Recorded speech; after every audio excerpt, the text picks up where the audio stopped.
I'm the youngest of 3 kids, and growing up, my 2 older sisters, Sarah 28F and Leave 26F, made it absolutely clear that I was the odd one out. Now, I know sibling dynamics can be weird, but ours was straight up dysfunctional. Sarah and Leave were basically inseparable from the moment I can remember, like the stereotypical TV sisters who have inside jokes, finish each other's sentences, and form this unbreakable bond. You'd think that would be a cute thing, right? 2 sisters, always close. Well, it wasn't so cute when you add in their pure hatred for me because I wasn't a sister. You see, I'm a guy, and that alone seemed to offend them. From the time I was old enough to play with them, they'd made it abundantly clear that I was unwanted. They'd say things like, "We wanted another sister, not a brother." Or, "Boys are gross," and not like the kind of teasing you'd expect between siblings. This was real venom. They'd exclude me from everything. It was a no boys allowed rule, and I was the only boy in the house besides our dad, so guess who got left out every single time? For years, this went on. I tried to join in on their games or ask if I could play with them, and I'd get shot down with comments like, "EW, go away," or "Why don't you go play with your gross boy toys?" It's not like I was some hyperactive, annoying little brother either. I was just a regular kid who wanted to hang out with his sisters. But they had this weird, almost cultish obsession with their girl-only world, and I was a threat to that. And it hurt. I mean, I was a kid too. And it felt like I was being rejected by my own family for something I couldn't control, being born a boy. It wasn't just that they didn't want to play with me. It was deeper than that. They seemed genuinely repulsed by my existence. They'd make comments about how gross boys were, and they directed it all at me. Boys are dirty, boys are stupid, boys ruin everything. It was constant.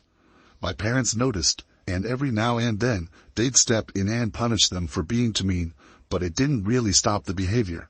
It was like they just learned to be more careful about when they'd say it. Things got bad enough that our parents decided we all needed therapy. Not just family therapy either, but individual therapy for each of us. I think they were hoping that maybe my sisters would learn to accept me, or at the very least stop being so cruel. But therapy didn't work, at least not for them. I'll never forget the family sessions where Sarah and Leave made it very clear that they didn't see me as their brother. At one point, in the middle of a session, they straight up said they would never love me and that they wished someone would come and take me away forever. They went on this whole rant about how boys are disgusting and nobody wanted them. They said they'd be happier if they never had to see me again. My parents were devastated, obviously, but what could they do? You can't force someone to care. After that, the family therapy kind of fizzled out. It wasn't really working, and my sisters were determined to keep me out of their lives. My parents started focusing more on making sure I had my own outlets, friends, hobbies, activities, whatever could keep me occupied so that the rejection at home didn't crush me. It helped, but I was still just a kid. Of course, I wanted my sisters to care. Of course, I wanted to be part of their world. But it became clear that was never going to happen. Fast forward a few years, and things hadn't changed much. My sisters were still best friends, and I was still the unwanted brother. The only difference was that I'd stopped trying to get their approval. By the time I was a teenager, I had my own life outside of them, and I was fine with it, or at least, I told myself I was. My parents kept trying to repair the damage, but at some point, they had to let it go too. I think they realized that Sarah and Leave just weren't going to change. Then came adulthood, and with it, a whole new level of exclusion. Sarah got married when I was in high school, and guess who wasn't involved in any of it? Me. I wasn't in the wedding party, wasn't invited to help with anything, didn't get a say in anything. I didn't even feel like a guest. I was just there. And when Sarah and Leave started having kids, same story. They didn't send me any birth announcements, didn't invite me to meet their babies, nothing. Our parents, on the other hand, were all over their lives, but I was invisible. Even on social media, where you'd think there'd be some level of obligatory family connection, I'm blocked. Well, not blocked exactly, but both of them have their accounts set to private, and I don't have permission to follow them. It's like they've gone out of their way to create this boundary between us, and at this point, I've accepted it. I'm 24 now, and I've come to terms with the fact that they don't see me as part of their family. Honestly, I don't see them that way either anymore. So, here's where things get ridiculous. A few months ago, Sarah and Lev both approached me out of the blue with this request. They both have kids now, and apparently, they've been struggling to balance work and childcare. They tried sharing a nanny and babysitter between them, but I guess they got tired of paying for both for different occasions. So they come to me, the brother they've excluded from their lives for as long as I can remember, and ask if I'd be willing to babysit their kids. At first, I thought it was a joke. Like, how could they possibly think I'd want to help them? But no, they were serious. They said something along the lines of, "You should help out because we're family," or whatever, family. Really, now they want to play the family card. I just stared at them, trying to process the audacity of it all. I asked if they were serious, and when they confirmed they were, I rolled my eyes so hard I thought they might get stuck. I mean, after 24 years of them treating me like an outsider, now they want to rely on me to help raise their kids. It was laughable. When I told them there was no way in hell I'd be babysitting for them, they acted all shocked, like I was the one being unreasonable. They told me I had a shitty attitude and that I was being selfish. After everything they'd put me through, they actually thought they had the right to call me selfish for not wanting to be their free babysitter. I didn't hold back. I told them they could take care of their own kids and that I wasn't interested in helping out after they'd spent our entire lives making it clear they didn't want me around. I told them they weren't going to use me now just because it was convenient for them. They didn't like that, of course. They accused me of being just as bad as they were for not helping. Like, what? I'm the bad guy now because I won't drop everything to help the same people who've treated me like garbage for decades. Honestly, I don't care anymore. I'm over it. I'm over them. If they think I'm a terrible person for not wanting to be their backup babysitter, so be it. I don't owe them anything. They can figure out their own childcare problems. Maybe they should have thought about how they treated me before they needed my help. After that confrontation with my sisters, I thought the whole babysitting saga was over. I figured they'd either find someone else to watch their kids or, pay for a nanny or sitter like they'd been doing before. It was obvious to me that there was no way in hell I was going to help them after everything they'd put me through growing up, but apparently, that wasn't the end of it. About a week later, my mom called me up and asked if I could swing by the house for dinner. Nothing unusual about that, right? My parents and I still have a decent relationship despite all the drama with my sisters, so I didn't think much of it. I assumed it was just going to be a normal family dinner, me, my mom, my dad, catching up on life, maybe some small talk about work or whatever. But when I got there, things felt a little off right from the start. My mom was kind of off, like she was being extra nice, overly cheerful, and making small talk that felt really forced. My dad, on the other hand, was just sitting in the living room, barely acknowledging me when I walked in. The whole vibe was strange, but I didn't think too much of it at first. I just figured maybe they'd had an argument earlier or something. After we ate, my mom asked if we could have a chat. Now, this isn't completely out of the ordinary either, but there was something in her tone that made me a little uneasy. We sat down in the living room, and she just kind of gave me this long look, like she was trying to figure out how to say whatever it was she had on her mind. Finally, she started talking, and the first thing out of her mouth was, "So, I've been hearing from your sisters." My heart sank immediately. I knew where this was going. I leaned back in the chair, bracing myself for whatever was about to come. "Sarah and Lev told me that they asked you for some help with the kids, and you refused," she said, her voice calm but probing. "They're really upset about it. I just don't understand why you'd say no, especially when they've never asked for help like this before." I couldn't believe what I was hearing. My sisters, upset. The same sisters who spent my entire childhood treating me like I was some kind of disgusting intruder in their perfect little sisterhood. The same sisters who excluded me from everything for years, and now they were upset because I didn't want to babysit their kids. I took a deep breath and tried to stay calm. "Mom," I said, "you know what my relationship with Sarah and Lev has been like. They've never treated me like family. They've gone out of their way to exclude me from their lives, even as adults. I didn't get invited to Sarah's wedding.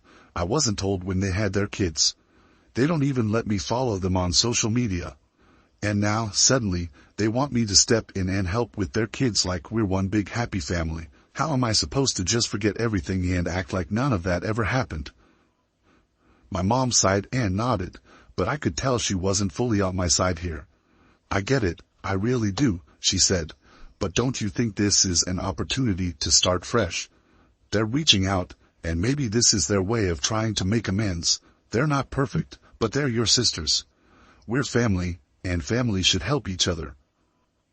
I couldn't help but laugh at that. It wasn't a happy laugh, it was one of those bitter, disbelieving laughs that escapes when someone says something so ridiculous you can't even process it. They're not reaching out to make amends, Mom, I said. They're reaching out because they need something. They don't care about repairing our relationship or being close. They just don't want to pay for childcare anymore, and they see me as a free option. That's all this is. My mom frowned. I could tell she wasn't buying it. Well, maybe that's how it seems, she said, but they made the first move. They asked you for help. That's not easy for them, you know. And I think they were hoping you'd be willing to meet them halfway. They're both working moms, and they're under a lot of stress. This could be a chance for all of you to move forward. There it was, the classic family should help each other argument. I'd heard it a million times growing up, especially when my sisters were being punished for the way they treated me. But here's the thing. Family doesn't treat each other the way Sarah and Lev treated me. They don't exclude someone for years and then expect everything to be fine just because they suddenly need help. I was about to respond when my mom said something that really got under my skin. They told me you were really rude to them when they asked, she said. They said you rolled your eyes and made it clear that you weren't interested. That's not like you. I raised you to be better than that. That hit a nerve. I'm usually pretty level-headed, but hearing that made my blood boil. I was rude, I snapped. I was the one being rude after everything they've done to me. Mom, I didn't even exist to them for years. They made that perfectly clear. And now, because I won't jump at the chance to be their free babysitter, I'm the bad guy. That's bullshit. And you know it.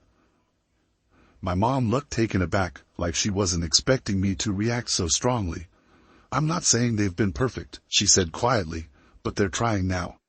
And I think it's worth considering that maybe they've changed. People grow up, and they realize things. Maybe they're reaching out because they want to start including you more.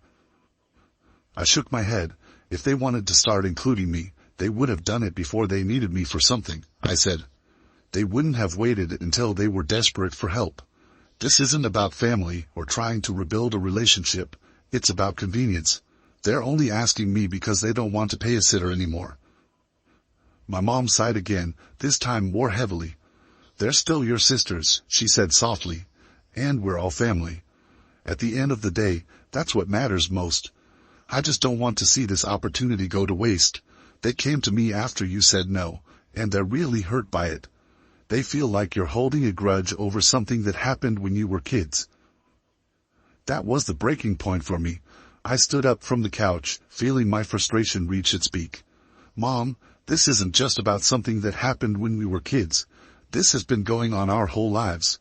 They've never treated me like family, and I'm not going to pretend that everything's fine now just because they suddenly need something from me. I'm done. My mom didn't say anything for a moment, just sat there looking at me with this mix of disappointment and sadness. I could tell she was torn between understanding my side and wanting to smooth things over with my sisters, but I wasn't going to budge on this.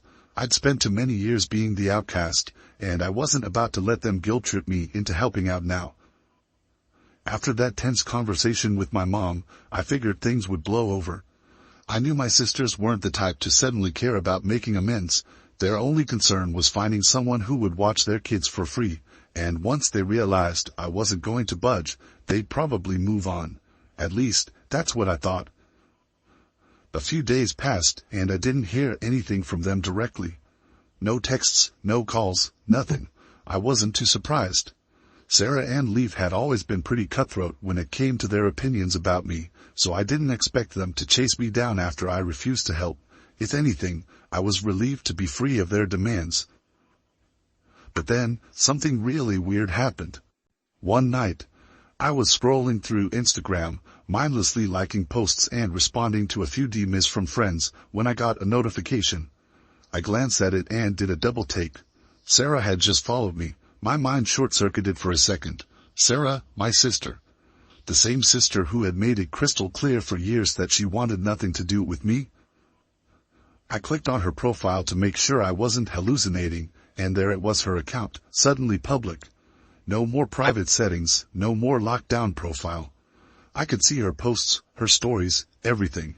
Even more shocking, she had posted a family photo just a few hours earlier, one that included both her kids and Liv's kids at some kind of family gathering. I hadn't been invited, of course, but the fact that she was letting me see this was odd, to say the least. Just as I was processing that, another notification popped up. Liv has followed you. Now I was really confused. What was going on? These were the same women who had blocked me from their lives for as long as I could remember. And now, suddenly, they were following me on social media like we were all one big happy family. My gut reaction was to assume it was some kind of mistake. Maybe they'd accidentally hit the public button on their profiles, or maybe they didn't realize I could see their stuff now. But before I could even make sense of it, I got another notification, this time, a DM from Sarah. Sarah, hey. Now that you can follow us and see our lives, I think it's time we move past all the old stuff. We're family after all, and it would mean a lot if you could help us out with the kids. You don't even know your nieces and nephews, and this could be a great way to bond. I just stared at the message in disbelief. The audacity was unreal. They'd gone from excluding me for years, making me feel like an outsider in my own family, and now that they needed something, they were acting like flipping a switch and following me on Instagram would magically fix everything. I could almost hear her smug tone through the message, as if she expected me to fall to my knees in gratitude because, finally, after all these years, they had allowed me into their lives. And then, as if to double down on the absurdity, I got another DM, this time from Liv. Liv, hey bro, I'm sure you saw that we made our accounts public. I'm glad you can finally see what's been going on in our lives. Look, I know things haven't always been great between us, but I think it's time we start acting like family. Sarah and I could really use your help with the kids. You're their uncle, after all. And family helps family. Plus, now that you can follow us, it's clear we want you involved. I couldn't believe what I was reading. Now that I can follow them, it's clear they want me involved. Like, seriously. They thought making their accounts public and following me on Instagram was some grand gesture that made up for decades of exclusion and cruelty. It was laughable. I sat there for a few minutes, just staring at my phone, trying to wrap my head around the sheer entitlement of it all. My sisters, who had spent our entire lives pushing me away, now expected me to be their babysitter because they'd hit the follow button on social media. That was their big peace offering, a virtual pat on the back and a front row seat to their carefully curated Instagram lives. I debated how to respond. Part of me wanted to unleash all the pent-up anger and frustration I'd been holding onto for years. I wanted to tell them exactly what I thought of their sudden change of heart and how hollow it felt, but another part of me knew that engaging with them would just give them more fuel. They didn't deserve my anger or my time. Instead, I decided to leave them on read. I wasn't going to give them the satisfaction of a response. They had made their choice all those years ago, and now, they had to live with it. Making their accounts public and following me didn't erase everything that had happened. It didn't change the fact that they'd excluded me from their lives, their milestones, and their families. Over the next few days, I noticed they started posting more stories and tagging each other in family posts, as if to rub it in that they were still close while trying to paint this picture of a perfect sisterhood. Sarah posted a video of her kids playing with Liv's kids in the park, and the caption read something like, "So lucky to have a sister like you, Liv. Our kids are going to grow up as close as we did." It was also fake, and I could see right through it. They weren't trying to include me. They were trying to manipulate me. They thought that by opening up a small window into their lives, I'd suddenly feel guilty for not being involved. They wanted me to feel like the bad guy for standing my ground and refusing to be their backup babysitter. A few days later, I got another DM from Sarah. This one was less friendly. "Sarah, I don't get why you're being so difficult about this. We're family, and family is supposed to help each other out. You're their uncle.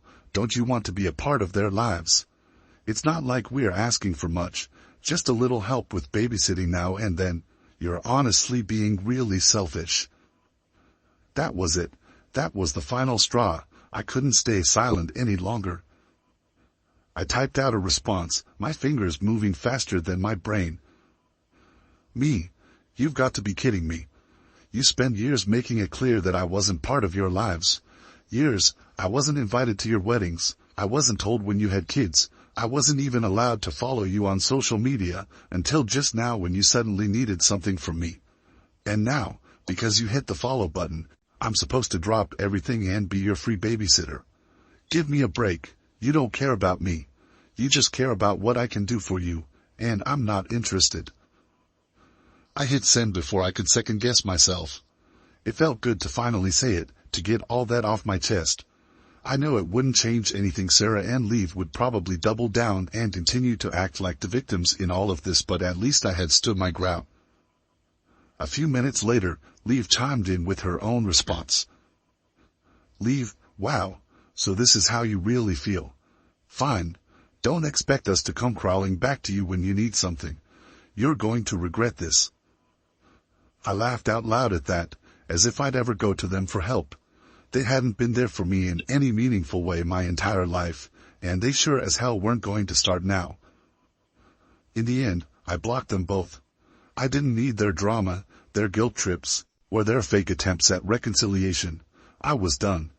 I had my own life to live, and I wasn't going to waste any more time trying to make sense of their twisted version of family. If they wanted to be part of my life, they should have tried a lot harder, a lot sooner. So, am I Rita for refusing to babysit for them after everything? Because honestly, I don't think so.